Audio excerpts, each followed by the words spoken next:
Dear students, this is Praveen Kumar Agrawal from Management Department.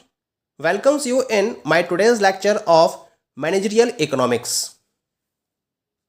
जैसा कि previous lecture में हम डिस्कस कर रहे थे about the price output determination और इक्विलिब्रियम अंडर मोनोपोलिस्टिक मार्केट, और इस पर्टिकुलर लेक्चर में हमने डिस्कस किया था about the short run equilibrium and long run equilibrium. Short run equilibrium में हमने तीन कंडीशंस को फॉलो किया था. The first one was the condition of super normal profit, second one was the condition of loss and third one was the condition of normal profit, जिसमें से हमने super normal profit की condition को properly discuss कर लिया था.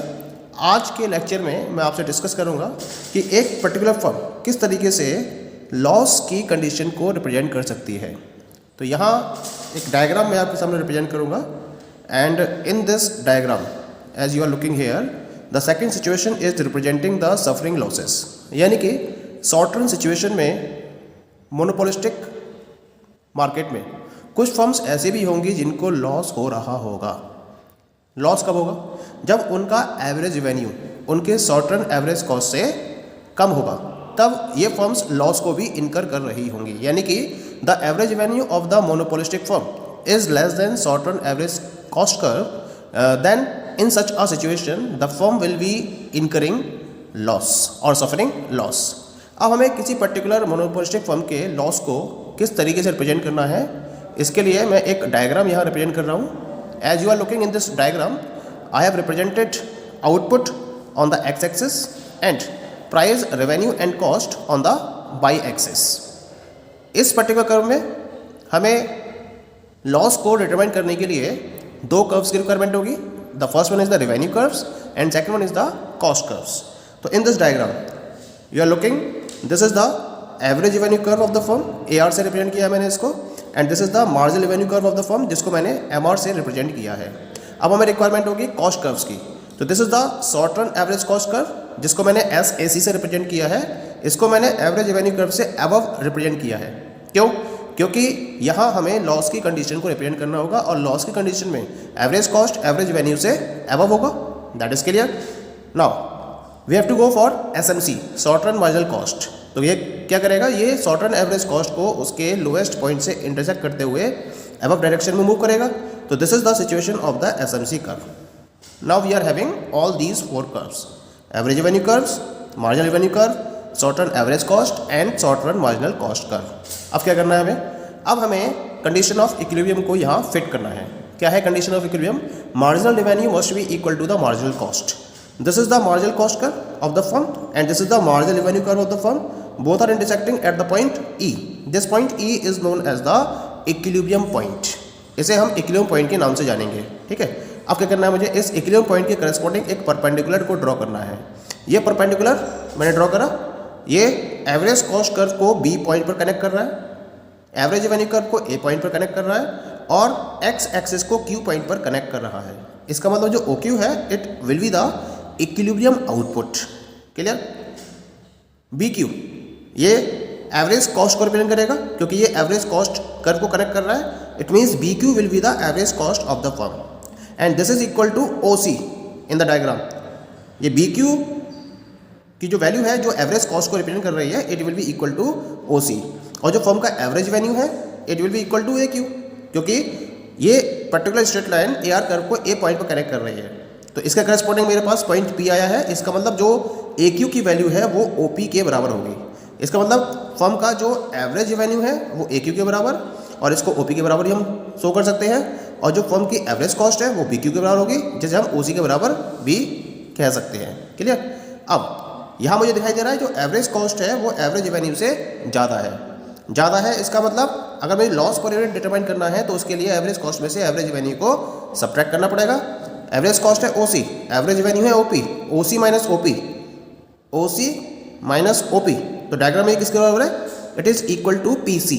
इसका मतलब जो PC है वो लॉस पर यूनिट को रिप्रेजेंट करेगा, लेकिन हमें यहाँ पर टोटल लॉस को कंसीडर करना है. तो टोटल लॉस को डिटरमाइन करने के लिए मुझे एक यूनिट के लॉस को टोटल नंबर ऑफ यूनिट्स यानी कि इक्विलिब्रियम आउट से मल्टीप्लाई करना पड़ेगा. इक्विलिब्रियम आउटपुट कितना है हमारे पास? OQ, और इसकी वैल्यू किसके बराबर है? It is equal to AP. That is clear. इसका मतलब टोटल लॉस कितना हो जाएगा? Loss per unit into equilibrium output.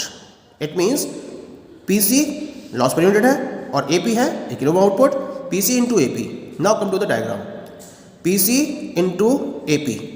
ये एक रेक्टेंगल दिखाई दे रहा है मुझे, दैट इज PCBA। ये इस रेक्टेंगुलर एरिया को रिप्रेजेंट करेगा, क्योंकि रेक्टेंगल का फॉर्मूला होता है लेंथ इनटू ब्रेड्थ, और यहाँ जो PA है या AP है वो लेंथ को रिप्रेजेंट कर रही है और PC ब्रेड्थ को रिप्रेजेंट कर रही है। तो इस तरीके से AP और PC का जो मल्टीप्लिकेशन होगा वो PCBA के रेक्टेंगुलर एरिया को रिप्रेजेंट करेगा। It means the total loss will be equal to the rectangular area PCBA। तो दैट इज क्लियर। तो इस तरीके से हम मोनोपोलिस्टिक फर्म के लॉस को ग्राफिकली और थियोरेटिकली रिप्रेजेंट कर सकते हैं। Okay, now the third condition of short run equilibrium is earning just normal profit. Short run equilibrium में हमने दो कंडीशंस स्टडी कर ली, पहली थी सुपर नॉर्मल प्रॉफिट की कंडीशन और दूसरी थी लॉस की कंडीशन।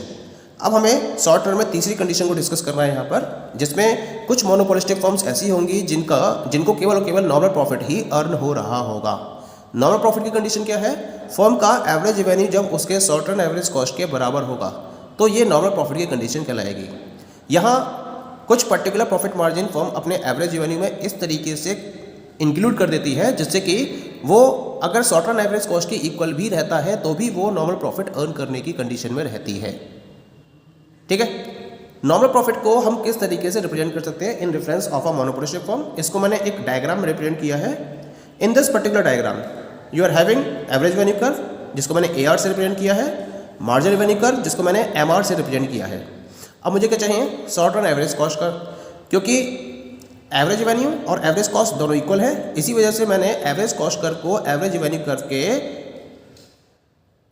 टच करते हुए रिप्रेजेंट किया है।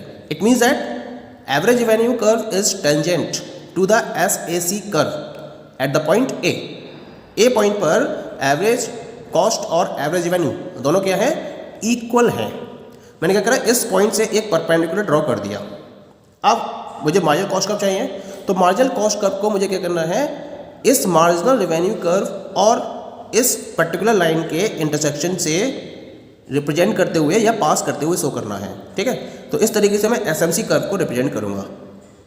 तो मेरे पास क्या जाएगा? इक्विलिब्रियम पॉइंट, क्योंकि इक्विलिब्रियम कंडीशन क्या है? Marginal revenue must be equal to marginal cost, और मार्जिनल रेवेन्यू ये रहा आपका and this is the marginal cost, both are intersecting at the point E। Automatically ये E पॉइंट पर ही इंटरसेक्ट करेंगे।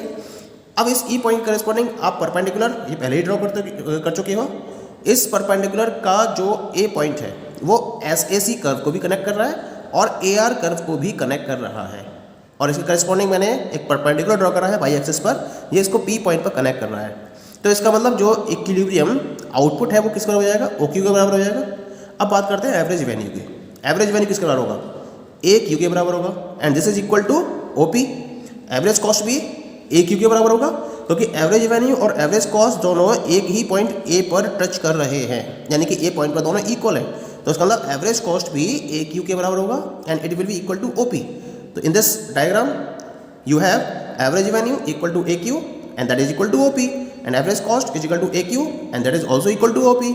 अगर हम दोनों इक्वेशंस को मैच करें then we have AR is equal to AC is equal to OP and this is equal to price per unit. यानी कि इस कंडीशन में फर्म का एवरेज रेवेन्यू उसके एवरेज कॉस्ट के बराबर होगा और वो प्राइस पर यूनिट को रिप्रेजेंट करेगा। Point is clear? तो in this way we can determine the normal profit of the firm under short run. अब बात आती है about the long run equilibrium. Long run equilibrium का मतलब क्या है? यानी कि ये वो सिचुएशन होती है लॉन्ग रन जहां फर्म अपने आउटपुट को डिमांड के अकॉर्डिंग एडजस्ट करने में सक्सेसफुल रहती हैं। यानी कि इनके पास इतना टाइम होता है कि अगर मार्केट में डिमांड बढ़ती है तो इसके अकॉर्डिंग ये अपनी सप्लाई को एडजस्ट कर सकती हैं। एडजस्ट करना यानी कि अगर इंक्रीज़ करना चाहे तो इंक्रीज़ भी कर सकती है, अगर डिक्रीज़ करना चाहे तो डिक्रीज़ भी कर सकती हैं। लेकिन लॉन्ग रन में डिमांड बढ़ेगी ही बढ़ेगी, तो इस बढ़ी हुई डिमांड के अकॉर्डिंग ये फर्म्स क्या करती हैं, जिनको लगातार सुपर नॉर्मल प्रॉफिट हो रहा होता है वो फर्म्स अपनी सप्लाई को और इंक्रीज करना स्टार्ट कर देती हैं। ठीक है, जिन फर्म्स को नॉर्मल प्रॉफिट हो रहा है वो भी अपनी सप्लाई को इंक्रीज करती हैं, लेकिन जिन फर्म्स को लॉस हो रहा होता है वो क्या करती हैं, वो अपनी सप्लाई को डिक्रीज करती हैं उस लेवल तक जब तक कि वो नॉर्मल प्रॉफिट की कंडीशन में ना आ जाए। इसके साथ साथ क्या होता है, सुपर नॉर्मल प्रॉफिट को देखते हुए कुछ नई फर्म्स भी मार्केट के अंदर एंटर करती हैं। तो कुल मिला के मार्केट में लगातार सप्लाई बढ़ती चली जाती है, और जैसे जैसे मार्केट में सप्लाई लगातार बढ़ेगी, प्राइस क्या होगा, लगातार कम होगा, और इस प्राइस के कम होने से जो प्रॉफिट है वो कम होता चला जाता है। और जो सुपर नॉर्मल प्रॉफिट है, एक कंडीशन के बाद ये सुपर नॉर्मल प्रॉफिट मार्केट से एब्जॉर्ब होना स्टार्ट हो जाता है, और ये सुपर नॉर्मल प्रॉफिट किस में कन्वर्ट हो जाता है, केवल और केवल नॉर्मल प्रॉफिट में। यानी कि जितनी भी सुपर नॉर्मल प्रॉफिट को अर्न करने वाली कंपनीज थी वो अब केवल और केवल नॉर्मल प्रॉफिट को ही अर्न करेंगी। जो नॉर्मल प्रॉफिट अर्न कर रही थी वो नॉर्मल प्रॉफिट अर्न करेंगी, और जिनको लॉस हो रहा था क्योंकि उन्होंने क्या करा था, अपनी सप्लाई को कम कर दिया था, तो वो भी नॉर्मल प्रॉफिट की कंडीशन में आ जाती हैं। इसका मतलब ये हुआ कि जितनी भी फर्म्स हैं लॉन्ग रन में, they will be earning only normal profit. Super normal profit market से गायब हो जाएगा, केवल और केवल नॉर्मल प्रॉफिट को सारी फर्म्स अर्न कर रही होंगी जो उनके ऑपरेशंस को कंटिन्यू करने के लिए सफिशिएंट होगा। तो इस लॉन्ग रन इक्विलिब्रियम के अंदर सुपर नॉर्मल प्रॉफिट एब्जॉर्ब हो जाएगा और नॉर्मल प्रॉफिट रहेगा, जिसको हम एक ग्राफ के हेल्प से इस तरीके से रिप्रेजेंट कर सकते हैं। तो यहाँ मैंने एक ग्राफ रिप्रेजेंट किया है जो लॉन्ग रन सिचुएशन में मोनोपोलिस्टिक फर्म के इक्विलिब्रियम पॉइंट को रिप्रेजेंट कर रहा है, जहाँ फर्म जितनी भी फर्म्स हैं वो केवल और केवल नॉर्मल प्रॉफिट को अर्न कर रही हैं। तो एक्स एक्सिस पर मैंने आउटपुट को रिप्रेजेंट किया है, वाई एक्सिस पर प्राइस कॉस्ट एंड रेवेन्यू को रिप्रेजेंट किया है। यहाँ this is the average revenue curve, this is the marginal revenue curve. Now मुझे क्या शो करना है, यहाँ मैं एवरेज कॉस्ट शो करूँगा, लेकिन यहाँ एवरेज कॉस्ट को आपको लॉन्ग रन में रिप्रेजेंट करना है, तो ये कर्व क्या कहलाएगा, लॉन्ग रन एवरेज कॉस्ट। तो इसका मतलब जो लॉन्ग रन एवरेज कॉस्ट है वो AR के बराबर होना चाहिए। तो यहाँ पर हम इस तरह से रिप्रेजेंट करेंगे जिससे कि जो LAC हो और AR हो वो AR LAC पर टेंजेंट होनी चाहिए, यानी कि both are having a common point at A point पर LAC और AR दोनों टच कर रही हैं, या फिर AR जो है वो LAC के टेंजेंट है एट द पॉइंट A, जो ये शो कर रहा है कि LAC और AR दोनों इक्वल है। अब इस पॉइंट के करस्पॉन्डिंग मैंने एक परपेंडिकुलर ड्रॉ करा जो एक्स एक्सिस को Q पॉइंट पर कनेक्ट कर रहा है। अब मुझे कैसे शो करना है, LMC को मुझे इस तरीके से रिप्रेजेंट करना है जिससे कि ये इस पर्टिकुलर पॉइंट यानी कि AQ और MR के इंटरसेक्शन पॉइंट को क्रॉस करते हुए जाए। तो इस तरह से मैंने LMC कर्व को रिप्रेजेंट किया है। क्यों करा मैंने ऐसा, क्योंकि अब मुझे कंडीशन ऑफ इक्विलिब्रियम को डिटरमाइन करना है, तो ऑटोमेटिकली ये कंडीशन मुझे यहाँ मिल जाती है। क्या है condition, MR equal to MC, और इस पर्टिकुलर पॉइंट पर ये MC कर्व है और ये MR कर्व है, both are intersecting at the point E। तो ये पॉइंट E जो इक्विलिब्रियम पॉइंट को शो कर रहा है ये मुझे ऑटोमेटिकली मिल जाता है। ठीक है, अब इसके करस्पॉन्डिंग परपेंडिकुलर हम ऑटोमेटिकली ड्रॉ कर चुके हैं। ये AR कर्व को और AC कर्व को दोनों को ही A पॉइंट पर कनेक्ट कर रहा है, और एक्स एक्सिस तो Q पॉइंट पर पहले ही कनेक्ट कर रहा था ये। तो ये OQ जो है वो आपके इक्विलिब्रियम आउटपुट को डिटरमाइन करेगा, और जो AQ है वो फर्म के एवरेज रेवेन्यू और एवरेज कॉस्ट दोनों को ही रिप्रेजेंट करेगा, और ये किसके बराबर होंगे, OP के बराबर होंगे। इसका मतलब जो फर्म का एवरेज रेवेन्यू है वो AQ यानी कि OP के बराबर होगा, एवरेज कॉस्ट भी AQ यानी कि OP के बराबर होगा। इन दोनों क्वेश्चन को अगर हम कंपेयर करें तो we have average revenue equal to average cost is equal to OP and this is equal to price per unit.